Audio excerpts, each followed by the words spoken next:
Yeah, here we go. Good evening, everyone, and welcome to ESS, Empire State Sports, and the Wise Guy Sports Talk Show. Our first of season 2, starting off, and we're going to start off with a bang with Coach Derek Lalonde, Kisser, as we know him, from the Tampa Bay Lightning. Kisser, welcome back to the program. Thanks, guys. Nice seeing you, and thanks for having me. So I contacted you the other night. You answered me back real quick. It sounded like you're interested to come out. I can't believe it was just, less than 6 months ago. We were here before going through this whole thing for the Stanley Cup, and here you are right in the thick of it again, Coach. It's crazy. Feel very fortunate for another run, especially with the 2 teams we got through, and it's felt like a whirlwind. It feels like it's all blended in. I think it's interesting and unique that we're back with the Islanders. We played the same 8 teams a ton, and then to get back playing the Islanders, I think it's come full circle. So feel very fortunate. Looking forward to the opportunity. And the one positive. How was that, Mr.? I was going to say the one positive out of this. So hold on, Joey, is that no bubble this time. That's a big positive. Mm-hmm. No bubble, and things are opening up. It's feeling a lot more normal. Our regular season obviously wasn't in a bubble, but it still had that feel. We were in the hotel. We couldn't be on the road. We couldn't go out of our hotel. We couldn't go get a bite to eat or even leave the hotel. Strict restrictions around the rink. But as we started to get towards the end of the regular season in the playoffs, from the fans or being around the rink, it's starting to feel normal again, and it feels great. I know walking out, not comfortable being on the road for the first 2 series, but for game 1 of both Florida and game 1 of both Carolina, walking out to the bench for game 1 and the crowd and just the energy, you forget the electricity. And then those were over the top, electric, excited fan bases. But it was like, wow, this is awesome again. And then obviously our home ice and our fans were electric too. So we're getting there. It feels that way, and it's exciting. Yes, sir. So how was it with the one division setup, playing everybody, 7 times, I think you did? And what did it get monotonous? Get sick of seeing the same teams all the time? I mean, and now you got to jump to somebody that now, granted, you're familiar with the Islanders. You played them in last year's Cup semis, but it had to have been totally different than anything that you've ever done. Yeah, and it was a little Groundhog Day in that you kept playing the same opponent. There wasn't really a lot of turnaround. You got to know your opponent, which was good. As a coach, there's such quick turnaround. The pre-scout, I mean, you're constantly grinding because we'd be on the road playing Anaheim. And the next night, you're turning around playing San Jose. Then you're catching Colorado on the way back. You're constantly pre-scout, changing game plans. So that was a positive in that there wasn't really a whole lot of game change planning. But these teams, I wouldn't say you got sick of them, but it was a bit of a grind. And the thing is, we had some really good teams in our division. Carolina and Florida, we talked around the office, those being 2 of the top 5, 6 best teams in the league, and the way they were playing, the way they were peaking at the end of the year. But we're familiar with them. And then even coming into this, maybe the 2 teams we were most familiar with because they played in the Eastern Conference. We played them a lot previous to the pandemic. And obviously we played them in the playoffs last year. It was Boston and New York. So we feel pretty comfortable with them. And New York is the same exact, predictable, good, hard to play against type of team. So I don't think there's anything going to surprise us. We'll probably be the same opponent for them too. But the same opponent was very unique, and there were some positives and negatives with it. We're very happy to move on to another opponent in the Islanders. Yeah, those were some tough series. That both of those series, the Florida and the Carolina series, those were, I mean, from a a fan and a spectator's point of view, those are some tough games. Yeah, I feel very fortunate to get through the Florida in 6. They're an uncomfortable team to play in that they're so committed to their offense. They're so aggressive with their offense. They're going to get their looks. And, we're a team that, constantly judges ourselves on how well we're playing defensively and how much we're giving up. There were some nights we were giving up a lot, and, we were kind of constantly evaluating our game and seeing where we were at. The second series in Carolina was a little more predictable. They were a little more straightforward as a team, which was good, but they were a heck of a team. There's no way going into that series did we feel we were going to be able to beat them in 5. And it's a credit to our guys. We gamed some games out. We were excellent special teams. Obviously, our goalie was world class. So we feel very fortunate to get to this point again. One thing we stressed to the guys going into the playoffs, trying to motivate them a little bit, is how hard it is to get back to an opportunity like this. And you look no further than when Pittsburgh, they won their back-to-back, which now looking at it was a huge accomplishment, but I don't know if they've won a series since. The Stanley Cup champion after that was the Washington Capitals. They haven't won a series since then. The St. Louis Blues are 2-8 in the playoffs since winning the Stanley Cup. It is hard to get your compete level and get your game back to that elite level.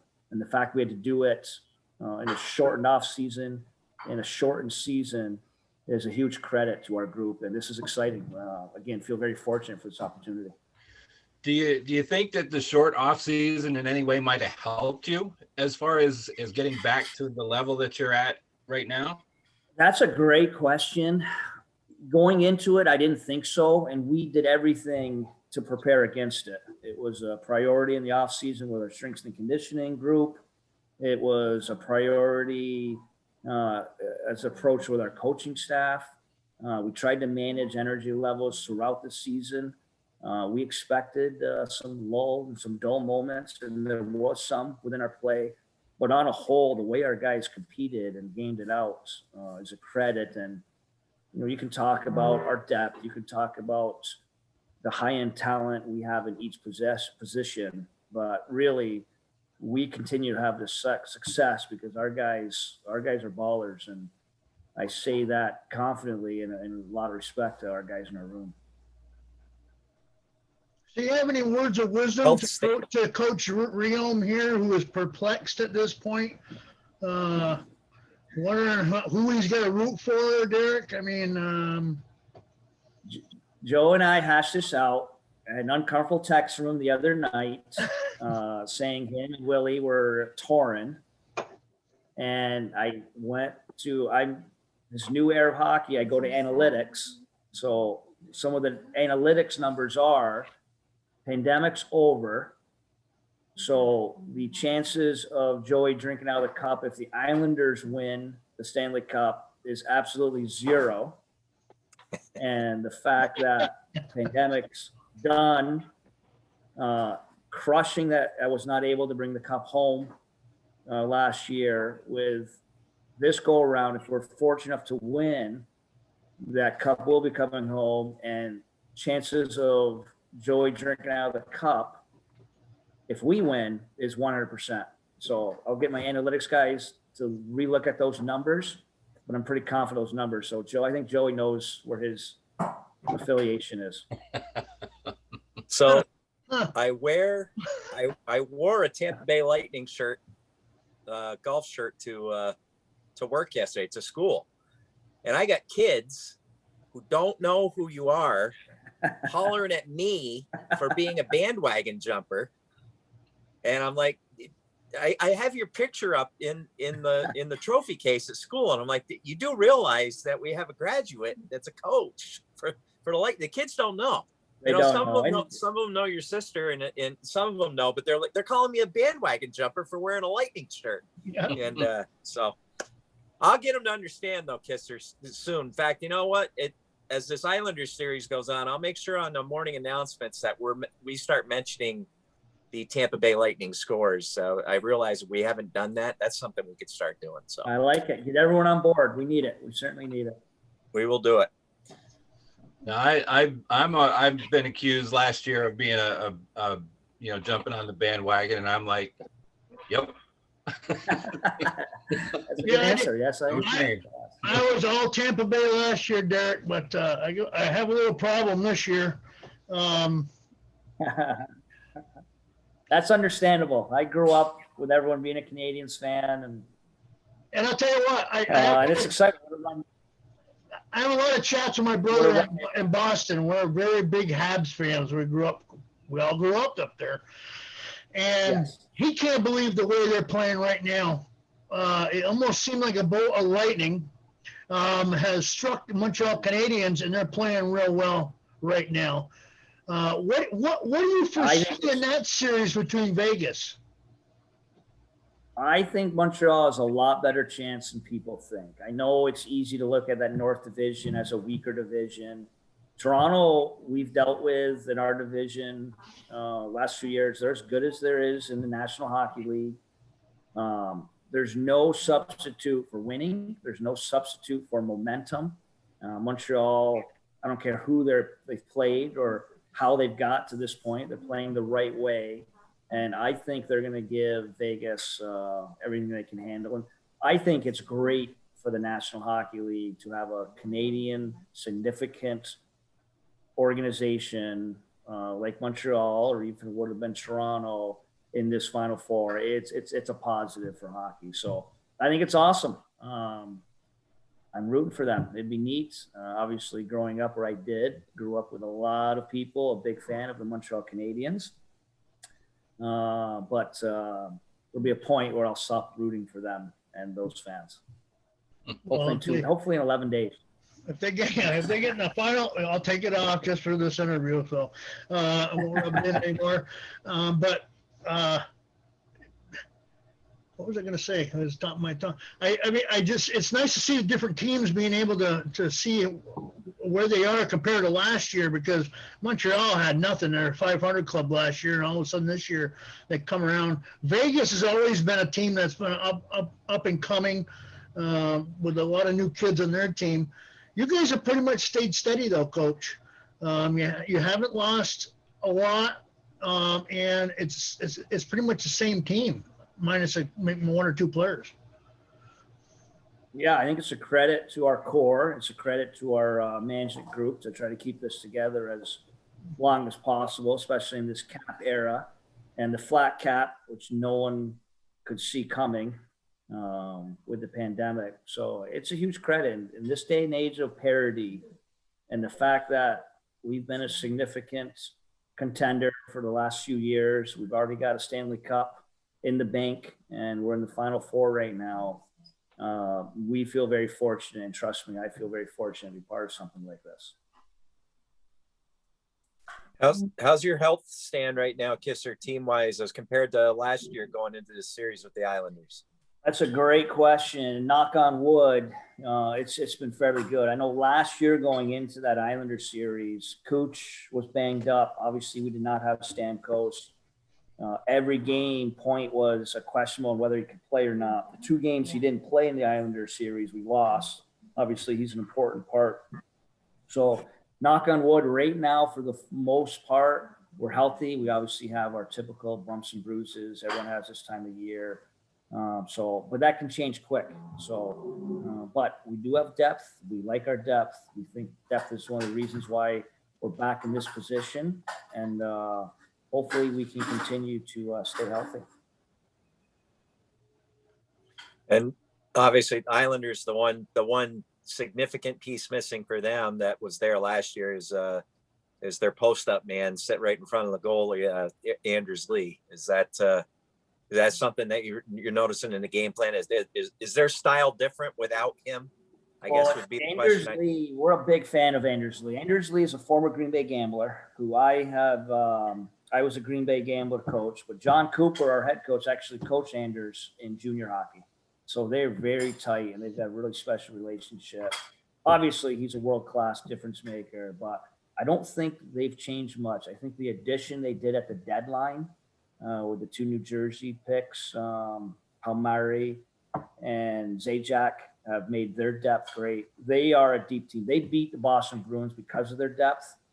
Going into the series, this will be the deepest team we've played to date. And they check throughout their entire lineup, and they have some sneaky high-end skill.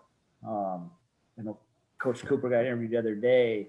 He went down their top 6. I think they have 5 first-round forwards in their top 6. We have 1.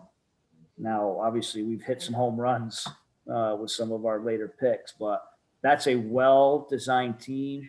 They deserve to be in the Final Four, and it's going to be a hell of a series. We're looking forward to the challenge and the opportunity. Coach Trott's a big part of that. Is he a system guy, or is he a guy that's got the Islander? Is he got the right system for the group of guys he's got, or he's got the Islanders playing his system? I think it's a little bit of both. He's a system guy. He plays with structure. The big word we talk about in the NHL right now, teams that are successful are predictable teams.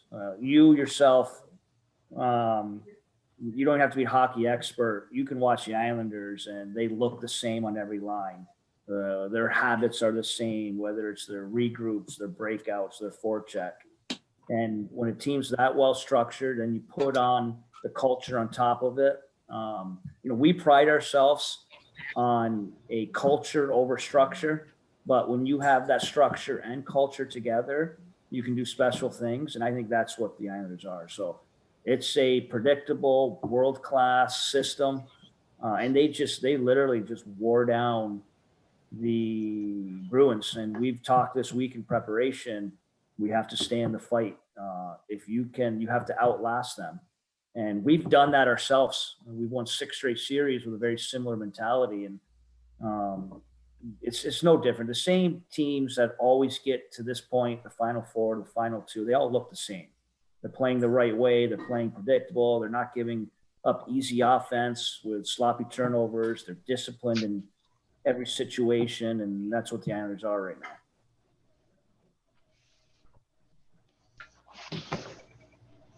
So what about, you mentioned the volume in game 1 at Carolina and game 1 at Florida, game 3 going to Nassau Coliseum. Cause I've always heard that's the last old barn in the NHL. And certainly listening to the games, it certainly does sound loud in there. Is that something you guys are prepared for or looking forward to? I think we know it. It's so awesome in that building. Yes, it's going to be hard. Yes, it's going to be intimidating. But I think our guys look at it as an opportunity. What a treat to play in that building. It's such a passionate fan base. It's a smaller rink, smaller ceiling. They feel on top of you. And like a perfect story for you. There's a Hilton about 100 yards from the rink. And that's where most of the NHL teams stay. It makes sense. You walk back and forth from morning skate. It's just so convenient. We have chose not to stay there this trip. One, it gets loaded with Islander fans, and all they do is chant, "Let's go Islanders," from 8 a.m. to 2 in the morning in the lobby. 2, they pull the fire alarm. This is not exaggeration. Every hour on the hour. 2 o'clock, 3 o'clock, 4 o'clock. It's almost like help us out somehow. And then the walk to the rink, you have to go through their tailgate, and it's not PG-13 type tailgate. So we are going to stay off campus and take the extra 45 minutes to drive in. So if that says anything about a fan base, I think it says a lot. But I think that's awesome. It's a passionate group, and it's going to be fun. And again, just feel fortunate as an individual and a group to be put in that type of situation. Sounds to me like the Islander fans are just trying to get you mentally prepared, Kessler. They're as tough as it comes. You get the head. Islanders and the Islander fan base. There's some mental fortitude that follow you around for life. I don't know. We'll see how it plays out, I guess, huh? Yes. Well, and there's a part of me going, you know, I realized that the nowadays athlete a lot more focused. I'm not saying that there aren't some late night happenings going on in a 7-game series, but when I saw that Montreal got matched up with Vegas, I'm like, man, if that goes 7 games, Mm-hmm. Montreal and Vegas, 2 destination towns hosting a 7-game series in hockey, that could be interesting. It's in a non-pandemic year, there could be something to that. We do call it the Vegas flu. Or the last trip we went to Vegas, we played Colorado the night before. Then we flew up to Vegas. We had 3 days off, and as a coaching staff, we used it as opportunity. We let the guys have some fun. We had some fun ourselves, knowing there would probably be a tough matchup for us. I may even have had a friend from Messina visiting that trip, and he may or may not. I don't know. There's rumors that he might have bet against us. And I called him out, went to the morning skate, and I called him and said, "Hey, you're in trouble. We had a pretty good morning skate." And he goes, "No, I've seen your staff and your guys act for 3 days now. I feel safe." And we lost 5-1. So we got caught up in the Vegas flu there. So, but I think it's phenomenal for hockey. Even watching Montreal win the other night, and they only had whatever the 2,500 fans there. And I know Quebec's going through probably where we were 5-6 months ago with the pandemic, and where they're at with it, and they're shut down. But to see the excitement and to see the energy, the pictures of the city and the streets of watching them win, and then Vegas might be the best thing that's happened to our league in years. So again, a positive for the NHL, and we feel very fortunate to be part of it. The other joke we always laugh about is the first couple of rounds were always on CNBC. We joke around, we're going to be on a noon food channel. And no disrespect, we have one of the best fan bases, passionate. We'll put our rink up against anyone, but it's not New York. It's not Toronto, Montreal, Boston. We joke all the time. We finally get to the Final Four. We get a real station and a real TV slot. So we're back to that now, which we're excited about. Well, and I think you're right, Kisser. I mean, when you think about this Final Four for the NHL, I mean, this is a complete home run. You've got the defending champs, you got the city of New York, you've got probably the most legendary franchise in all of hockey, and then you got the upcomers in Vegas, and obviously the popularity of just a destination town like Vegas. So I don't think you could have asked for a better Final Four this year. It's exciting, and again, getting the fans back in and the energy in the building, it feels normal again, and we're looking forward to it. Well, obviously, we don't know what the plan is, but if and when this lucky day comes and the cup comes north, I know you think about it all the time. Any new thoughts popped into your head with the cup if the opportunity comes up? Yeah, no, it was a dream of mine. It's so unique that it actually happened, and obviously with the circumstances we were unable to bring it home. But the one good thing is we had so much time with it. We had our day with it. Obviously, we had the interview the one day, which was awesome. But that day with the cup was awesome. And as much as it was disappointing not getting the cup home, the fact that the cup was here for 3 months, man, we must have had 11 nights with it. Like, you know, any staff member, or even the players, or we would get to our equipment guy had a day with it, could go experience that with him. It was a unique experience in itself, in that we spent so much time with it. It was what an honor to do that. It's funny, there would be some off nights, and it was kind of the known fact. If there was an off night, either Coach Cooper had it, which was a positive for me, or Alex Killorn had it. He just, and literally it was like that. If no one had it, you'd call Phil or whoever the keeper of the cup was with, and they were in the hotel, like, yeah, I'll bring it out to you. Obviously had all the restrictions and that. So the one day I had a couple buddies in town golfing, and they were there for 2 days. And the one night I'm like, well, let's see where the cup is. And I call Coop. I'm like, where's the cup? He's like, I don't have it. So I text Alex Killorn. I'm like, where's the cup? And he sent a picture of him and Gronk back with it. They were spending the night with it. Oh, wow. So it just showed where it got everywhere. And then even the next night, it was our equipment. Berger had his night with it, and I was able to bring my buddy. So as much as it's hurt not being able to bring the cup home, we had so much time with it. If I do get that opportunity, we're fortunate enough to win it.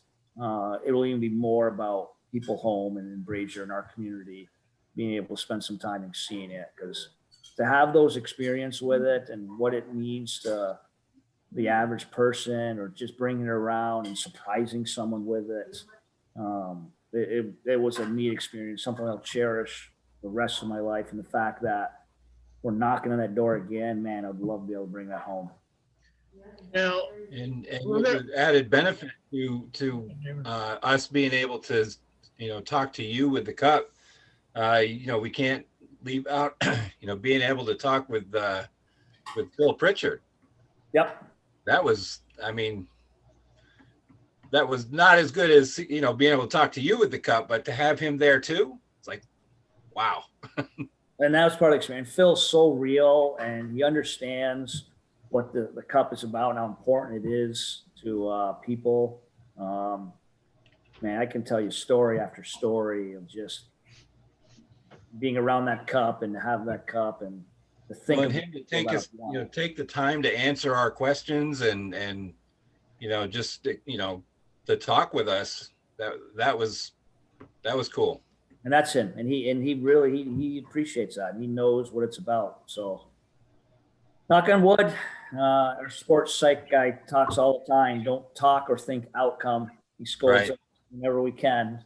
But we'll stay in the present and worry about game one tomorrow. But yeah, obviously it's always in the back of my mind, that opportunity. One, to hoist that again, and this time to be able to, for real, have the opportunity to bring it home.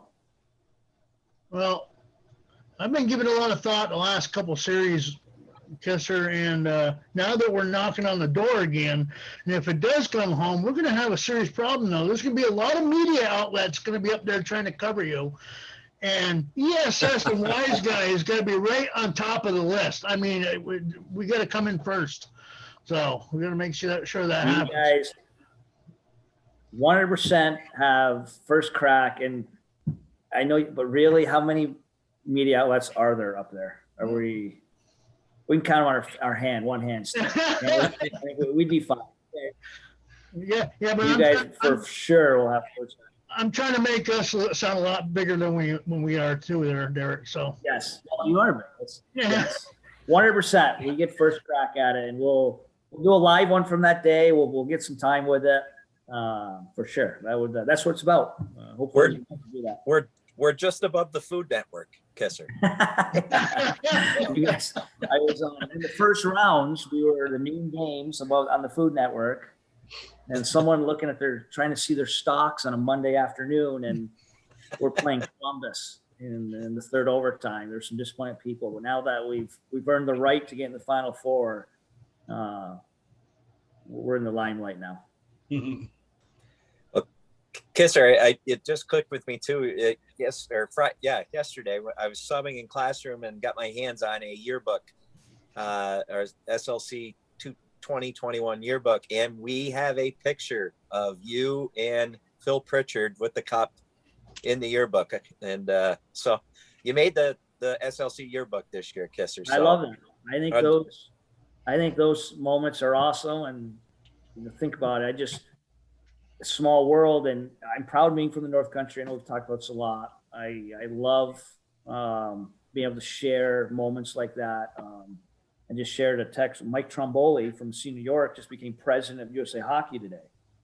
And we just had a text exchange, moments like that. I just think it's remarkable. It's awesome. Was able to talk with Greg Carville after he won his national championship, what the job he did at UMass. He's from Canton. Take a lot of pride in guys that have success in any scenario from the North Country. So I think those are awesome. And if I made the yearbook, that's great. Make my sister happy and my parents. So that's a and Kisser, the last time we interviewed you was with the Cup, and when we were doing that little season 2, we had three SLC kids on over that span. One being Rico DiMatteo, who's now starting goaltender at Northern Michigan. Awesome.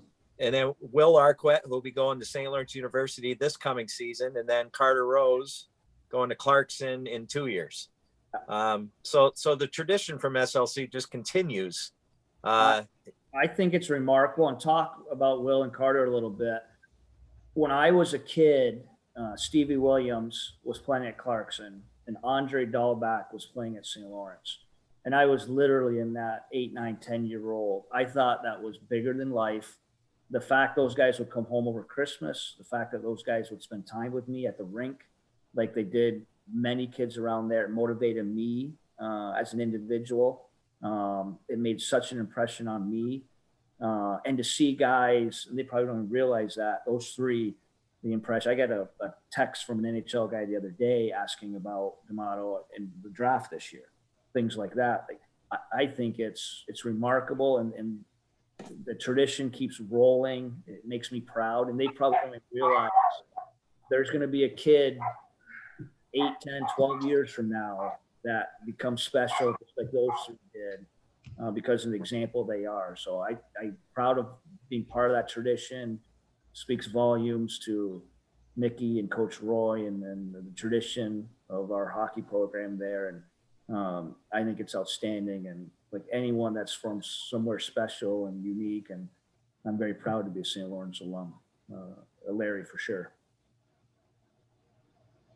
We're proud of you, obviously, as well. And everything that the Larry Nation stands for, you epitomize. So it's an honor for us to be able to do this again.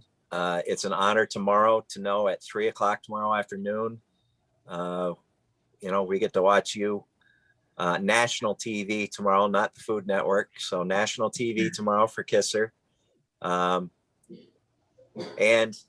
if everything goes well, Kisser, and obviously we want that, I will be in Florida July 5th through the 9th. So I'm thinking you'll be right in the middle of it if you're still going. That's that timing, that math works out right. If everything goes accordingly, hopefully we'll be right in the thick of things right there. So, well, I mean, and I'm not saying this like I'm going to be running to Tampa to try to get to see it, but if I could go into a bar down in Florida and watch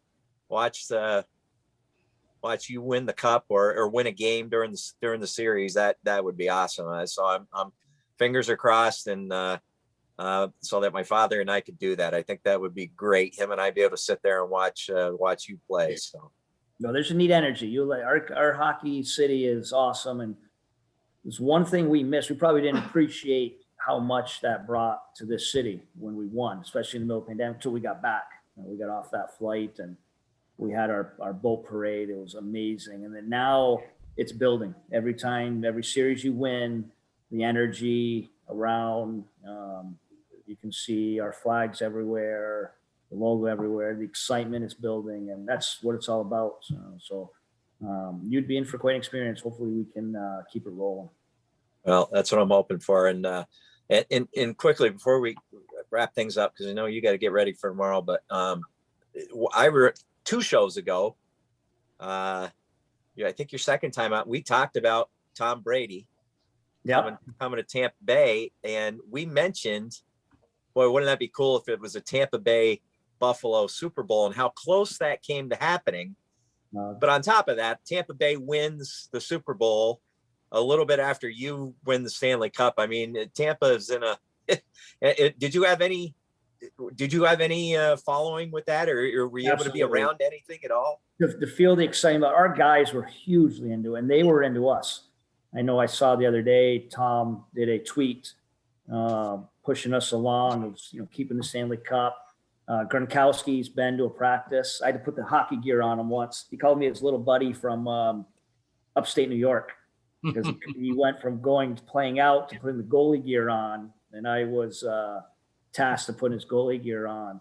Yeah, the energy here, and the Rays getting to the World Series, to have, and again, we're a significant city, and it's an awesome place to live, but we're not a huge metropolitan. We're not LA. We're not New York. We're not Boston. To have that run where Tom was able to bring a Stanley Cup here, and what the Rays did, and both those teams are significant again, and we're making a run. Like, this is something we'll look back on years from now, and how special it was to be part of. And I think being such a small city, I think there is that connection between the sports. I know towards the end of the year, Tom Brady was at one of our hockey games in the suite, which obviously was a buzz around. I know when we had won the Stanley Cup, one of the first things guys did was go to a Bucks game. And that was right in the heat of the pandemic, and it was off limits, no one. But Giselle came over and said she wanted a picture with it. So the rules went out the window for Giselle. The guys had a picture with her and their two kids with the Stanley Cup. And so I think it's really neat. And these are memories, and I know opportunities I'm certainly going to cherish for a lifetime. Well, I hope, Kisser, that we're able to touch base with you one more time before the finals, so we can get you on, and hopefully that'll be a good show too. And we'll find out exactly who you'll be playing against. Yeah, well, anytime, absolutely. I've loved this experience anytime, and then hopefully the next time might be in person. That'd be nice. That would be nice? better. Yes, it would. Road trip for Dave and I, but that's going to be a no-brainer. So, Yeah. no-brainer whatsoever. Well, Kisser, next week I host a big golf tournament, a lot of Larry alums, and we're doing it for my basketball program, but for also ESS. We're going to raise a little money for some equipment to help Pete upgrade our broadcast a little bit. But there will be a ton of Larry alums at Meadowbrook next week. You will be brought up. Rico DiMattio's playing. I know he's playing, amongst many others. Barnesy, Willie, they're all playing next week, and you will be in our minds because that'll be game 4. You'll be in the state. That's true. You will be in the state of New York that day. So if we can keep ourselves upright and sober, I think that's an 8:00 start. I might be in rough shape by then, but we're going to do what we can to watch that game. So that'd be awesome. I'd be disappointed if you weren't in rough shape. But for sure, that's awesome. Awesome. All right, buddy. Thanks a lot, man. I'll let Pete close this up, but thanks again. Thanks again for doing this for us. Yeah, anytime. Thanks, guys. Thanks a lot, Kiss, for coming on. Good luck the rest of the way, and hopefully we'll be hearing from you one more time. All right. Sounds good. Thanks for having me, guys. That's going to be it tonight on ESS, Empire State Sports and the Wise Guys Sports Talk Show for Dave Barlett, Joey Reel, myself, Pete Goldslaw, and our special guest, Derek Kisser Lalonde. Good night, everybody, and stay safe.